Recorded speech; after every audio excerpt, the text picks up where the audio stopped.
ఎలా చూస్తారు మీరు? 20 ఏళ్ళ క్రితం మీరు మీ మదరు అంతా కూడా రాజకీయాలు వచ్చిన నేపథ్యంలో 20 ఏళ్ళ తర్వాత ఈ రోజున రంగా గారి ఆశయం కోసం రంగా గారి అనేది ఎలా చూస్తారు? కరెక్టే. నేను అమ్మ కోసం అన్న కోసం రాజకీయంగా బయటకు వచ్చాను. కానీ కొన్ని ఫ్యామిలీ రెస్పాన్సిబిలిటీస్ మూలంగా నేను రాజకీయానికి లేకపోతే పబ్లిక్ లైఫ్కి దూరంగా ఉండడం జరిగింది. కానీ ఇవాళ నుంచి నేను డెఫినెట్గా యాక్టివ్గా పబ్లిక్ లైఫ్లో ఉంటాను.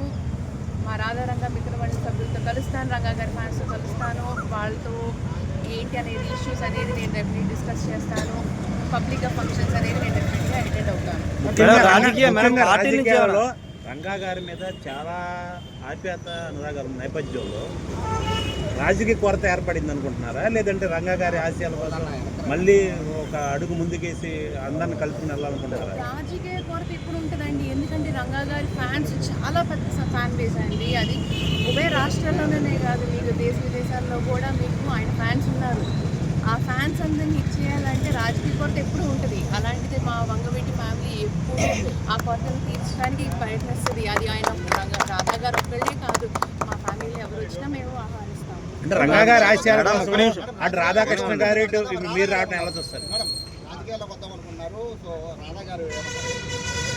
ఆయన డెఫినెట్లీ సపోర్ట్ చేస్తారండి. రాజకీయం అనేది ఇవాళ ఎజెండా కాదండి, దయచేసి ఈ టాపిక్ డైవర్ట్ చేయకండి.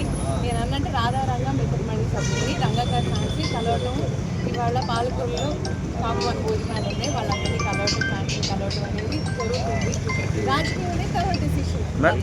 మేడం అంటే రాజకీయాల్లో ఎంట్రీ ఇవ్వడానికే దీన్ని ఆరంభంగా తీసుకున్నారా? నేతలు కలవడం కానీ కాపు దీనికి సంబంధించి పబ్లిక్ లైఫ్లో ఎంట్రీకి వాళ్ళ ఆరంభం అండి. పబ్లిక్ లైఫ్లో నా ఎంట్రీకి వాళ్ళ ఆరంభం. వాళ్ళ నుంచి అందరికీ నేను అవైలబుల్ ఉంటాను.